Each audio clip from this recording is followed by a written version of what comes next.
we're going to be doing a weekly breakdown. Back at it again. If you're new here, my name is Jazane. I also go by Jazz. And the week's worth, the week's worth is actually a weekly breakdown of what actually mattered in politics, sports, culture, and beyond. And we're going to be unpacking a few things today. So, we're going to start with Trump's latest legal moves and what they mean for the political landscape. Elon Musk out at Washington, his influence on tech culture and the economy. Summer House's reunion part one dropped this week, and we have to talk about that. Klarna, the CEO of Klarna, speaks out about not knowing door dashing about the Chipotle in your burrito. So we're going to talk about that as well. And finally, before we leave here today, we have to talk about Teen Mom as well because Ashley Ashley coming around to me. I'm not mad at anything Ashley's doing, but let's get started, okay? So, let's start with Trump and the tariff mess. Um just like this show, Trump's tariffs back at it again in the media. The legal battle is obviously far from over. I wanted to explain tariffs in a way for the girls and the guys and the days and thems to understand. I'm just going to be real with you. I'm going to read my notes out to you and then we can just go from there. Okay. But basically, here's what happened. All right. Trump imposed the tariffs, obviously, the taxes that are imported on goods like wine, steel, auto parts, and like certain I can't even speak today. I'm going to have to cut this whole thing out.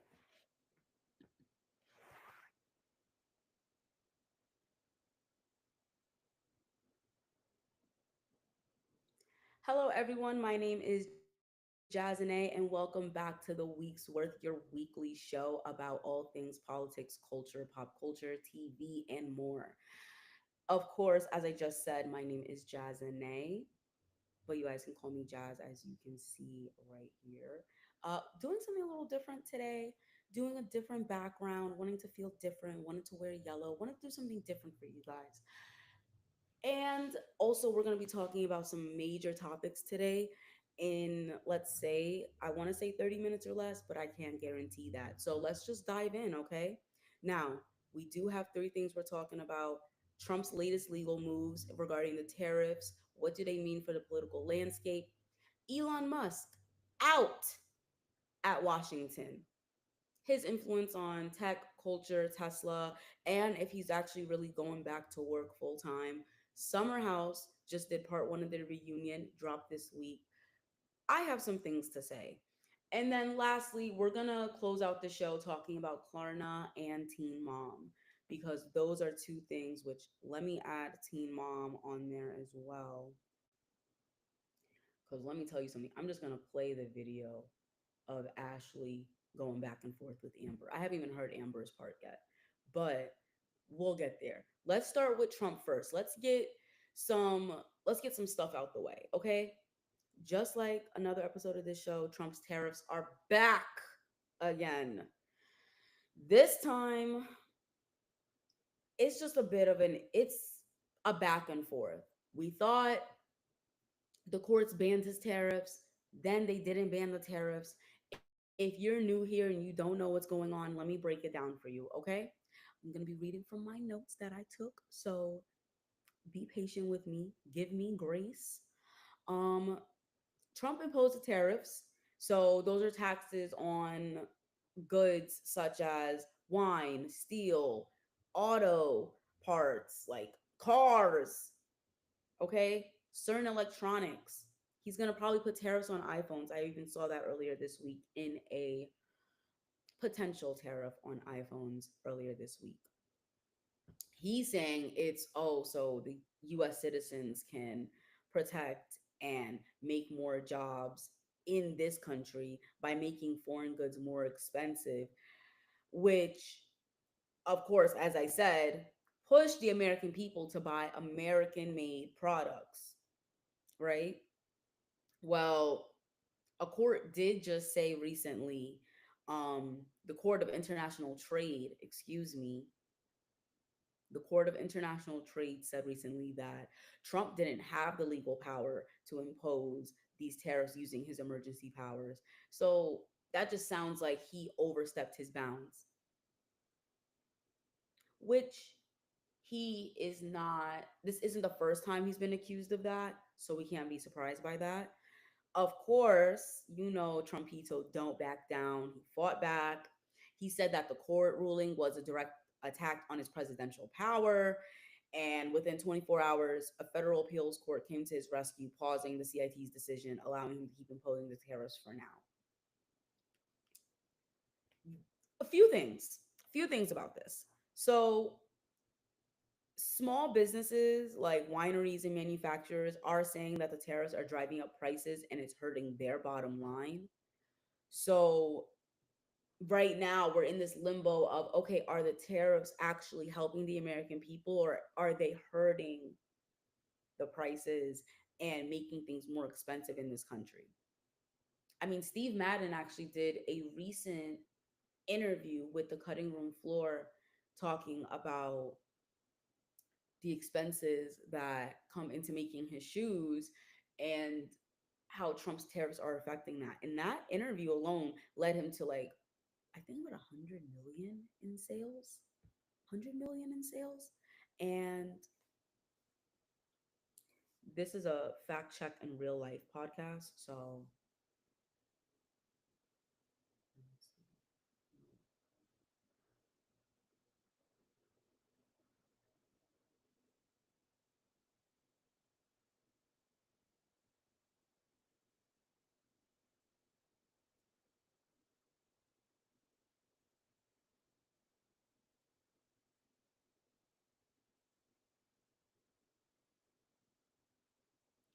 yeah, so I can confirm the Steve Madden podcast interview, when that clip went viral, it definitely helped boost 100 million in sales for him. So yeah, it I think with the tariffs, they are, of course, making consumers and making people who sell products obviously feel as if, okay, everything's getting more expensive. Our phones are eventually going to get more expensive. The cars are getting expensive. And even though the courts were saying, hey, this is illegal and it's making things more expensive, Trumpito was taking it as, oh, this is a threat to America, a threat to the United States. And he's leaning on the Supreme Court to help him. And okay, the courts are still fighting it out, but the uncertainty remains because, again, businesses are caught in the middle and we don't know where this is going to land. So, as of right now, this fight's not over. The fight's not going to be over for a while. And I think we're all going to be sitting here kind of wondering, like, what's going to happen next? What is missing? Like, what else do we need to do to get everything back to how it was? Which, I don't know. I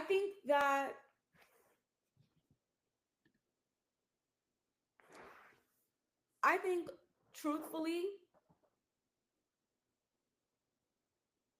the tariffs, honey.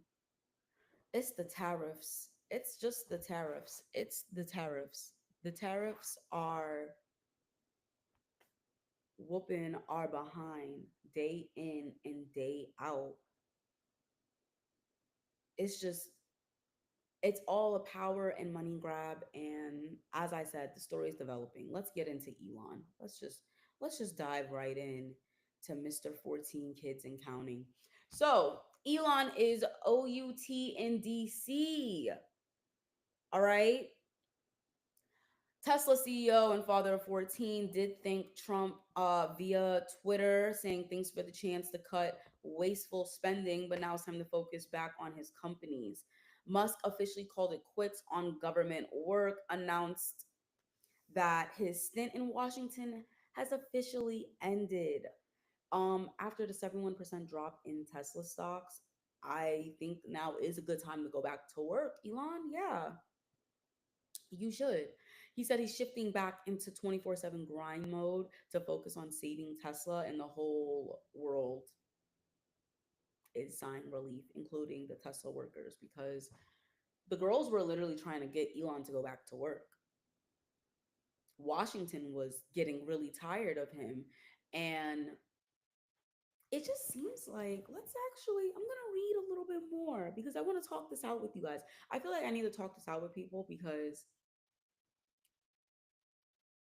I mean, obviously, we knew that Elon wasn't going to be causing, we knew that Elon was going to be causing issues for the people of Washington. That's no secret. Like, we knew Elon was going to be a problem. Even from his role like on Doge to his frustration over like the spending bill that Trump just passed, Elon started saying that he spent too much time fighting political battles and it negatively impacted his reputation and the future of the company. That is what negatively impacted his reputation.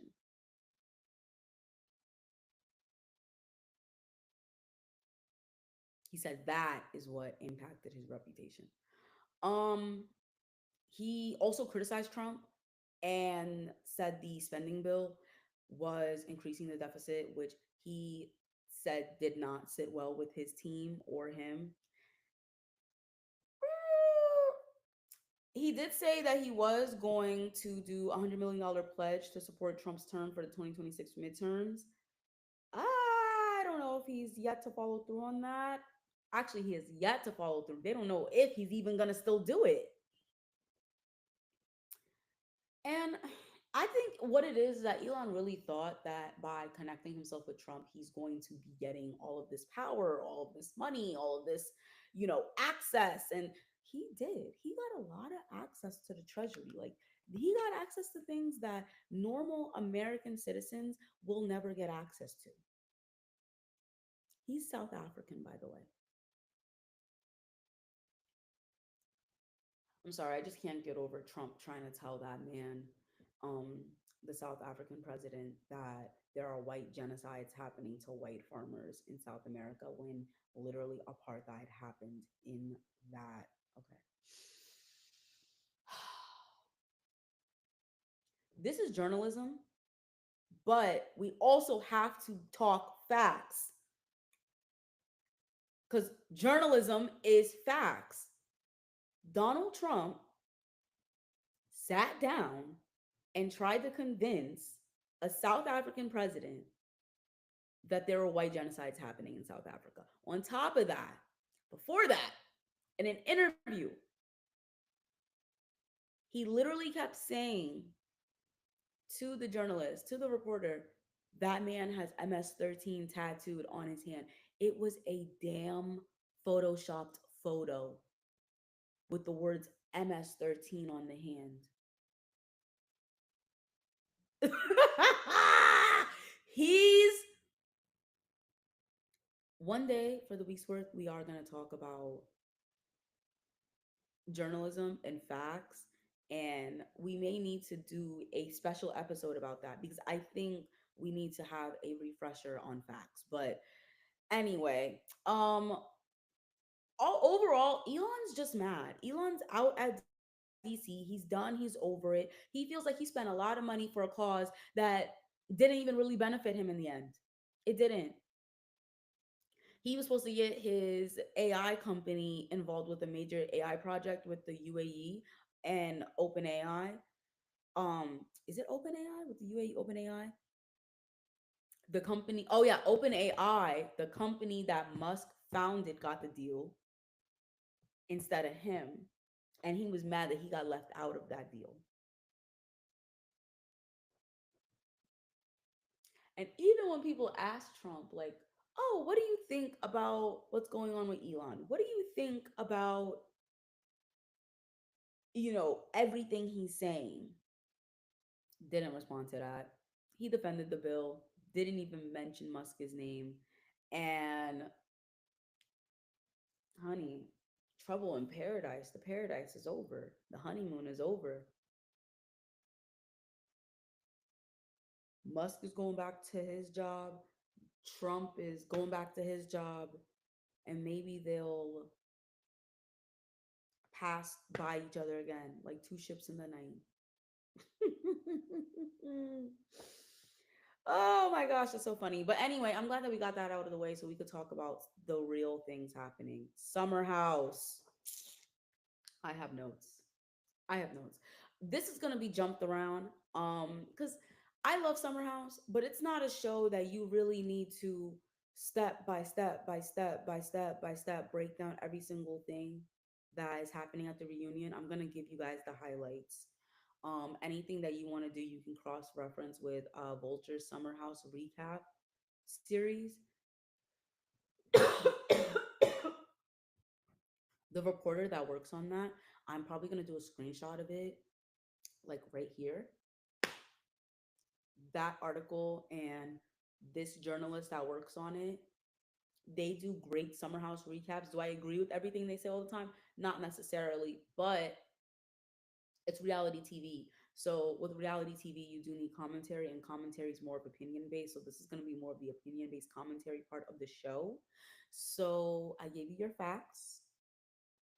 Now let's get into my opinion. Anyway, so Paige on the breakup. Paige had a lot to say about her breakup with Craig. Made it clear that she didn't want any teams when they broke up. She didn't want Team Craig, Team Paige. She didn't even want the Summer House Southern Charm divide. Now Craig.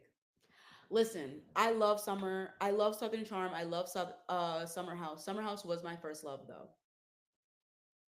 I've loved Paige DeSorbo for a long time, and in return, she taught me how to love Craig. No, let me stop. I learned to love Craig on my own. The problem is, and this is when they were dating too, Craig be lying. Craig be lying. Craig be lying. And I feel like that is a tale that is old as time. Craig be lying. I'm not going to say there's nothing wrong with that because there's a lot of things wrong with that. The girl's breaking up with you, and you said, man, I really wish you didn't do this when I just bought the ring. Gregory, where the ring at? Show me right now. Show us right now. Show us a photo of it. Because he the same person where you said, Craig, you lied about graduating. He said, define graduating. Define. Anyway, she mentioned that Craig had promised a statement. Um, she mentioned that her and Craig were actually keeping it on the road, like keeping it low key. And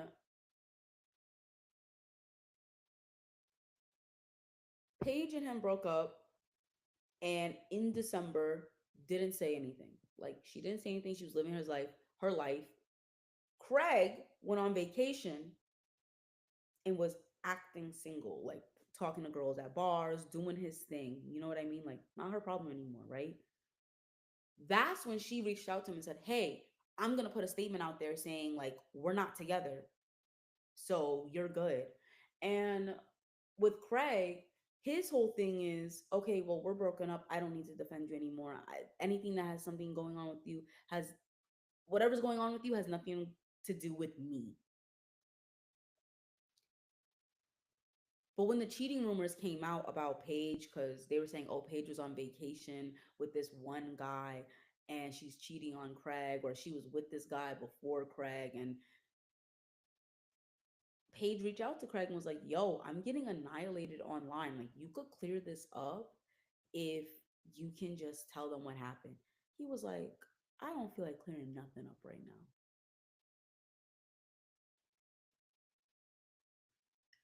That's why she act the way she act. And that's why those boomers on the Facebook groups for Southern Charm are mad. Because you might not see Paige hate anywhere else in the world, but Facebook, Those Facebook boomer mamas are so mad. The Southern Charm group chat, the Southern Charm Facebook group. I said group chat. Oh my gosh. The Facebook group for Southern Charm. Oh, delusional. Delusional. Those ladies, they are stuck in a certain time period. And you know what? That's their business. But Paige is laughing all the way to the bank. The more they talk about her, the more she getting all of this. So I say keep it going, Paigey. Do what you gotta do. And again, I think that Craig really bought a ring? Like, I wanna believe it. I wanna believe it. I want to believe it. And so because I know that Paige is being really honest. Sorry, Craig. I don't know what to believe with that. I'm going to say that. I don't know what to believe. All I know is this. Paige and Craig are no longer together. A few weeks after they announced their breakup, the Southern Charm reunion happened. He had his girl there. Everybody knew the girlfriend was there. It's no secret. So that's that. And then also we got Sierra and West. I shouldn't have done that because I know I probably hurt y'all. Like I know that probably hurt y'all ears when I did that. I'm sorry. I'm gonna cut that out. Let's move on to Sierra and West. I want them to be friends. I know everybody gonna be mad when I say this. I kind of hope they do find a way to be some sort of cordial for the sake of the show. Like they could like coexist because some of the best scenes I saw was of them. But also season 8 of Summer House, we were rooting so while we were rooting for Wes and Sierra, we were watching Carl and Lindsay break up. And I think that's another reason why I was like, damn, like I really hope Wes and Sierra like work out because this would be great for Sierra. But then Wes disappointed me and disappointed America. And it's like I say disappointed America. I mean, you disappointed the fans of Summer House. I was really rooting for you and Sierra. But I mean, also he knows that. And so I guess what I'm trying to say is they're both human. They both make mistakes.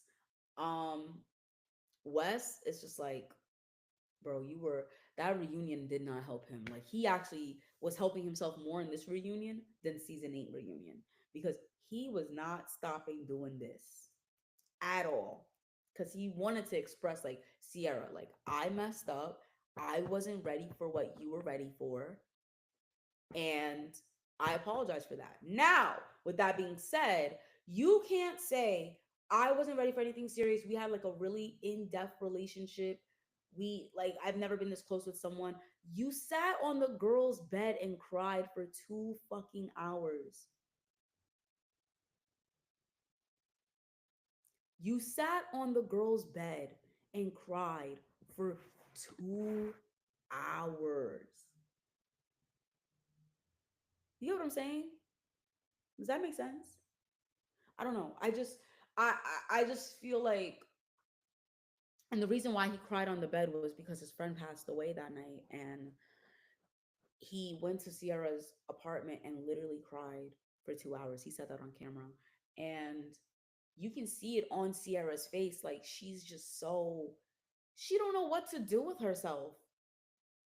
She's just like, I'm gonna get up and go to the bathroom because this is his time to talk about it with people. I don't want to make anything uncomfortable. And I also realized that Sierra's a Gemini. Not Gemini. Oh my God. I thought Sierra was a Gemini. Sierra is a Capricorn, born December 24th. And she already has a lot of issues. Like her mom just got remarried. I didn't mean to say issues like that, Sierra. I'm sorry. But in on the reunion, like this reunion, she did say, my mom got remarried again. I gotta get used to that because she's been married a few times. I don't want to get to know anybody else right now. I'm not talking to my dad. My mom has this whole new family. So I shut down, went to Costa Rica for 2 weeks for my birthday and for Christmas. And I wanted to forget it was my birthday. I wanted to forget it was Christmas. I just wanted to do my own thing. And Wes taking that as, yo, like, she doesn't want to be with me anymore. I just felt like there were like two ships in the night that are passing. I think that Wes wasn't hanging out with Jesse as much. Well, they're both hanging out with Jesse, actually. They both friends with Jesse. And let's actually really talk about it. Because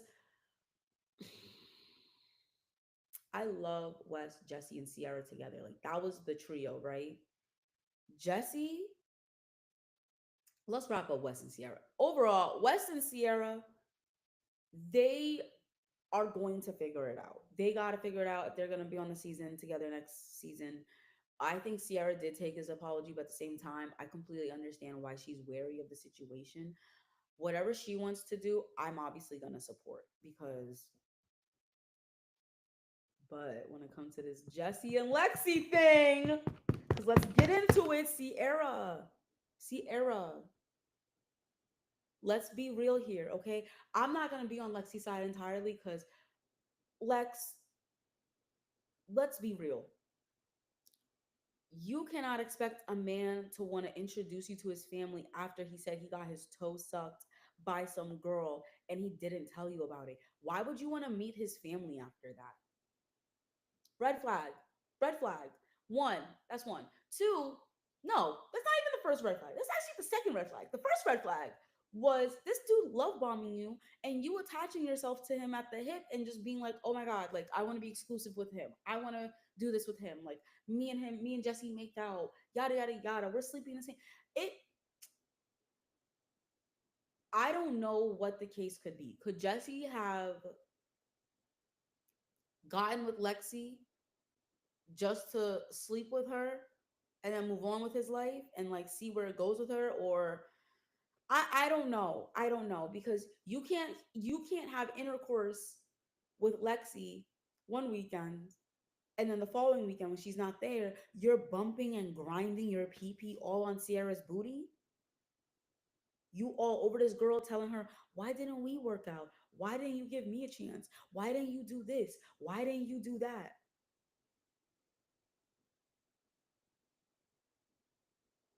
You wanted her to do what? You're crazy. You're crazy. Jesse, you blew this whole thing. Let's just start with this.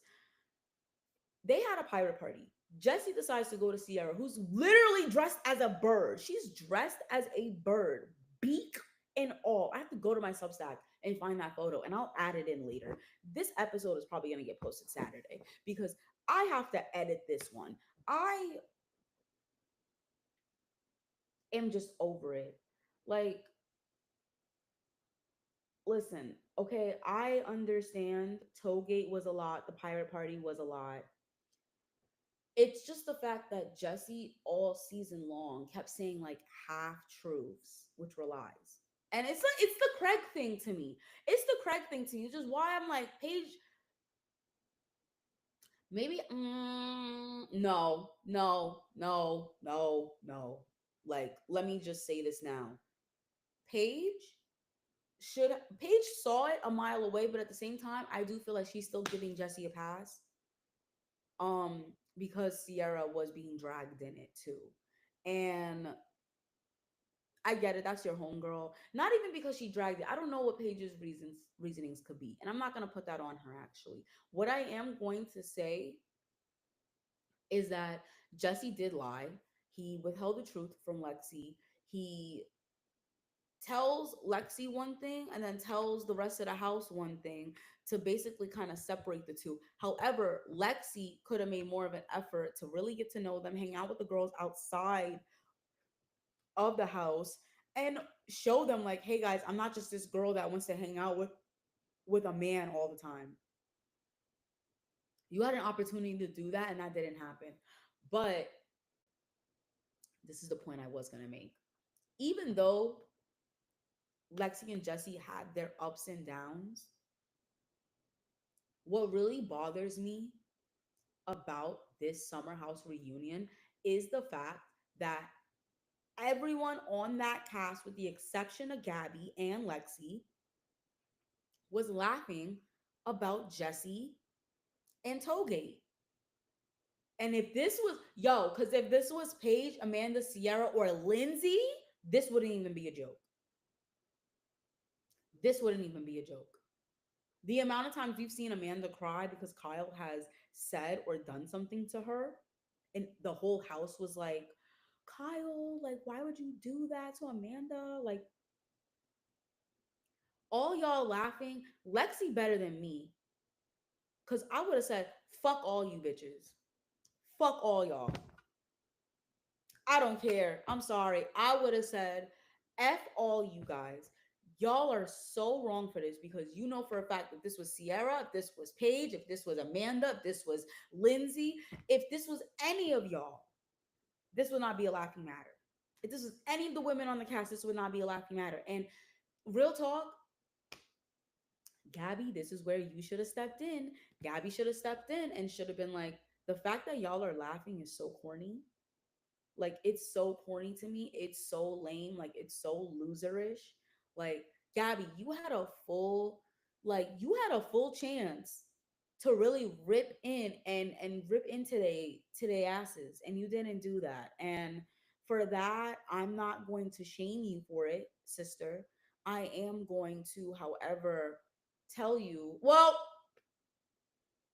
I'm not gonna put it on Gabby entirely. See, this is how I know I'm gonna have to really edit the hell out of this episode because I'm talking too much. But this is what frustrated me because that's happening. The whole cast is laughing about Jesse making jokes about Toegate. Lexi doesn't find it funny. Lexi saw that and was like, again, I'm just gonna tell y'all how I would have responded if I was Lexi, if I was Gabby, if I was these girls sitting in these positions. If I'm Lexi, while everybody laughing, I would have been like, "Oh, so you were laughing about getting your toe sucked for 37 minutes? You sure it wasn't your dick too? You sure?" I would have turned to Imrul and would have been like, "Imrul, he didn't pull it out. Be honest." Like, I don't, I don't care. I would have been straight up. I would have been straight up. I would have been like, "Okay, y'all are all laughing. So now when something serious happens or when something stupid or something that makes y'all upset happen, I will be giggling like a fool." Cause it's cool when y'all laugh at what he's doing. Matter of fact, y'all shouldn't be laughing, period. Y'all shouldn't be laughing, period. And yeah, Paige was like, we told you not to go after him. Paige, that's not fair. That's not fair. That's not fair. Cause right or wrong, like the girls, they pick and choose when they want to help Jesse. And it's very obvious. Like the season finale, they did help Lexi out and they did stop Jesse from doing what he was doing and talking to girls in front of Lexi after they broke up because he didn't care, which that's who y'all defending. But in this moment, for them to be laughing at how stupid Jesse is, like if I was Lexi, I would have felt a way too. I would have threw it all on Jesse. But Sierra had a point. It's like, okay, well, why did you include me? Actually, I said Sierra had a point, but hold on. Sierra has a half point, a point five, okay? To be exact. Can't be a full point because you did participate in a lot of the flirting with Jesse. You knew he was seeing that girl. You knew what it was. Doesn't matter what he was saying. If that girl is telling you, oh yeah, me and Jesse are together, me and Jesse are having a good time, me and Jesse are doing A, B, C, D, and she's saying, oh, me and Jesse are like brother and sister, and you just sitting there looking at that girl's face, no, Sierra, you're also complicit too. You are also complicit. You my girl. I love Sierra. Everybody know, like, I love Sierra. I love Paige. I love Amanda. I love Lindsay. Those are my girls. Those are the faces of Summer House. Like, Well, if we're gonna have a Mount Rushmore of Summer House, like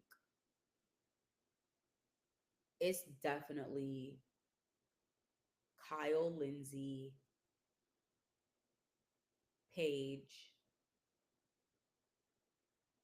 Oh my god, I can't choose between Amanda or Sierra, so I'm going to choose Carl. Yes, because Carl was there season one of Summer House, and like yes, Paige didn't show up until like maybe 2, 3 seasons later, but the girl is becoming the face of Summer House too. Like she's a Summer House face. The OGs, Kyle and Lindsay, because they were beefing forever, and this is the first season that they sat next to each other at a reunion. Like this is the best Kyle and Lindsay has ever been in their relationship. They were on Watch What Happens live together. That has never happened in the history of Summer House. Ever. And it's a big deal. You're probably like, Jazz, why are you so excited about these two white people sitting next to each other? Y'all, y'all were not there when Lindsay and Kyle used to go at it. Yo, Amanda used to really tell Kyle, Kyle, please, like, stop. Because Amanda knows Lindsay's wrath is on, like, yo, it's ridiculous. I I've been saying this for years. I think I really have to do a Summer House rewatch and break down this show for you guys because the world needs to know and understand why people watch this show. Um, throwback to when Danielle offered Carl a handy because he was upset that Luke was like being a nuisance in that moment. Anyway, let's move on from Summer House really quick. To wrap up everything I'm saying, part two is next week, and we can talk more about it then. But as of right now, oh, and another thing, I didn't even talk about Imrul, and that's really wrong of me too. Justice for Imrul. Before we wrap up, justice for Imrul. Prayers for Imrul. His father passed away literally the night of the season finale of Summer House, and to hear that his sister-in-law's family didn't even want him at his nephew's birthday party, his only nephew, because of the orgy B stuff on Summer House. That makes me feel so bad for him. I don't care. Like I just feel like Bravo really did him dirty, and it really will always bother me. It feels like they gave him such a bad edit. Like there was an episode that he was actually there. Like there was a weekend where he was there and they never showed him in the episode. They did him so dirty, and I feel like Bravo, you dropped the ball with that situation with Imrul. Like it's just wrong. It's wrong, and I don't like it. And if he doesn't come back next season, I understand. I'll probably still be following him because I did like him. Well, he built a freaking school in his home. Like he built a freaking school in Bangladesh. He built a school. Anyway, let's move on. Justice for Imul. Season two recap next week. We'll talk about the season as a whole then. I'll have more notes by then and we can talk about it. But yes. Let's move on to the quick hits before we get out of here today. Klarna CEO did not know about door dashing their Chipotle. I'm gonna be upfront. I'm not even going to try to pronounce the Klarna CEO's last name. I am gonna write it out below when you see the subtitles, or should I put the subtitles on the top? Y'all, when y'all watch these videos, let me know where should I be putting the subtitles. Anyway, um, Klarna CEO uh, Sebastian S told CNN that using Klarna to DoorDash a burrito might be a little unwise. In Europe, and this is the best way he explained it.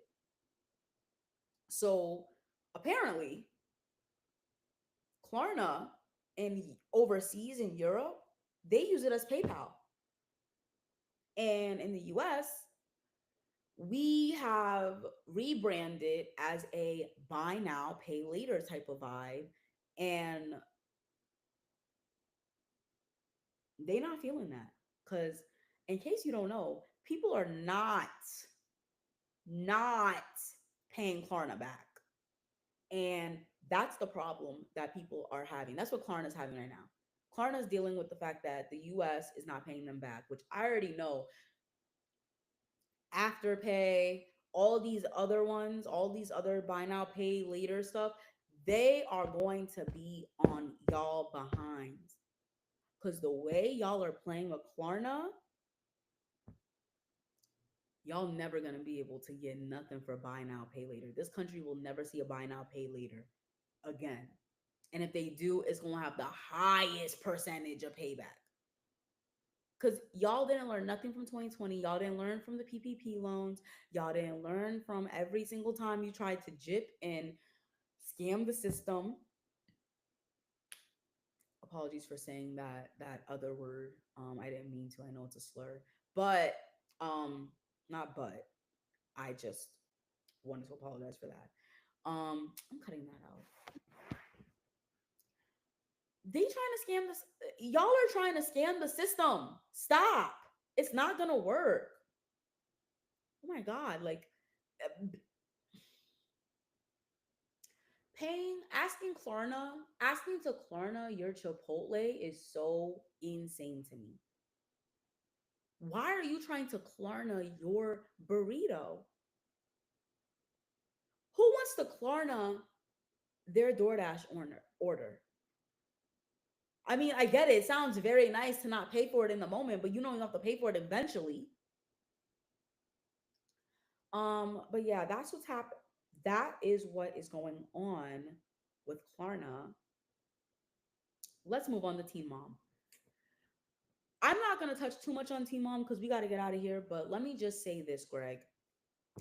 Ashley from Teen Mom don't play around with nobody. She is really the definition of FAFO, which means F around and find out. Long story short, if you have not been watching Teen Mom, let me just take it back to you to 16 and Pregnant. 16 and Pregnant, there's a girl in the show named Amber Portwood. Amber was with her baby daddy at the time, Gary, for about a few years, like maybe 2, 3 years. Then she had a domestic violence situation with Gary that was on camera. On camera. Amber. And to this day, that domestic violence dispute gave Gary custody of Leah fully. To this day, he still has custody of that little girl.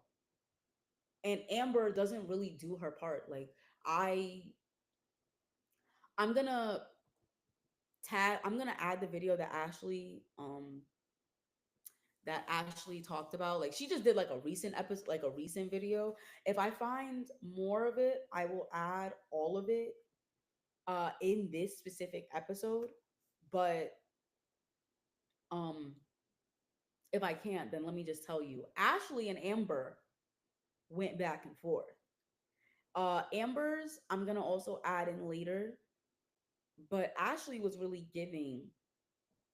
she given Amber everything because Amber to this day now, Leah is 16. 16. And Amber still don't have a real relationship with Leah. Still don't make an effort with Leah. Still don't do nothing for Leah. Except be mad that Leah texted her saying, hey, like, this is a boundary. The stuff that you were putting on social media, I just didn't like that. I don't like the way you acted. I don't like the way it made me feel. Like, this is my boundary. And now she's like, you're 16. You don't know what you're talking about. And that really triggered me. That really triggered me because the girl's literally telling you what she needs from you and you can't even give it. Like, why did you say, why is Leah texting me? Amber. Amber. Amber. You we might have to do a teen mom. We might have to do a bigger teen mom segment because Ashley put it best. You sit on this couch all day and you don't think to call your child. You don't have custody of either of your kids. And you're sitting here getting mad at Gary? Your other kid is in California with Andrew. You don't ever talk about this kid. Maybe because you can't. I don't know, but you so worried about Leah, Leah, Leah, Leah, Leah. MTV, Viacom, replace Amber's face with Gary's. Gary is the teen mom and the teen dad. I'm sorry. I don't care what anybody say. I'm always gonna have respect for Gary. I'm always gonna have respect for Gary. Gary is a real true father. Like that is a father. That like I don't know. I'm always gonna be on Gary's side. I'm sorry. I just am. He helped raise that girl. Christina helped raise that girl. She helped Gary raise that girl. Leah calls that girl mommy instead of Amber. She called Amber Amber. I'm sorry.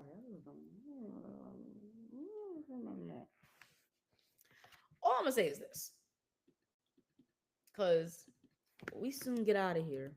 Hold on, I'm actually gonna cut this part. I need to do episode 2. But I think that um if you watch the videos, because I am gonna add them by any means necessary, I'm gonna add the videos. Ashley made some points, and I wasn't mad at anything the doll was saying. Ashley gets a hard time because everybody knows like her history on Teen Mom. Like, you know, Ashley a sharpshooter. She gonna say how she feels. She gonna tell it like it is. She's gonna share her opinion. She's going to be her. Okay. And if she beef with you, she beefing with you. I do find it very funny that her beef has now moved on from Brianna to Amber. And Brianna, let me tell you right now, don't you dare team up with Amber and say you support her. You don't support none of that. Okay? What Ashley is saying, you don't have to like her to agree with what she's saying. And that's all I'm going to say on that. You don't have to like somebody to agree with what the hell they're saying. And for that, we can end it right there. That's our closing thoughts today. You don't have to like someone to agree with the things that they say. If right is right, wrong is wrong, and you want to agree with them, agree with them. If you know morally, like you're wrong for doing this, and the person you don't like calls that out and says that this is wrong, this isn't shouldn't be happening, you may not like them, but at least you could just, I don't like you. I don't like you, but I agree with what you're saying. And that's it. For the week's worth, I'm Jazane. In terms of the political climate, we will be back again on the mid on Wednesday. This time, I promise the newsletter will be earlier this week. We are also um the newsletter will also be earlier this week. I know it was like 7, 8 o'clock when I posted it. I'm sorry. I was no excuses. Need to do my time better. Need to find my stories better. Need to start writing better. This is also a learning process for me. So thank you for being. I want to thank you guys for always giving me grace and being gracious and listening to every episode. I really appreciate that. I'm doing all of this for free. I'm doing all this by myself. And all I really ask is support my Substack, support my YouTube, support my Instagram, support my the work weeks Instagram, the week's work. Support my Instagram and please support the week's worth show on Instagram and on YouTube. And just comment, share. You don't even have to give me money. If you want to give me money, please let me know. Please subscribe to the Substack. You could pay the whole yearly price. All this stuff for $50 a year. Oh my god, you get all that stuff for $50 a year. Yeah, you do. You get consistent posts from me. multiple times a week, multiple times a month. I would say a week, but multiple times a month. $50 a year. Act on it today. Or go subscribe to my YouTube. Subscribe to my YouTube, subscribe to me on Twitch, subscribe to me on, you follow me on Instagram, TikTok. If you see this on Facebook, just Google my name. JAZZENAI. And everything's gonna pop up. Shout out to my mom for making that happen. Shout out to my mom for making me easy to Google. Bye.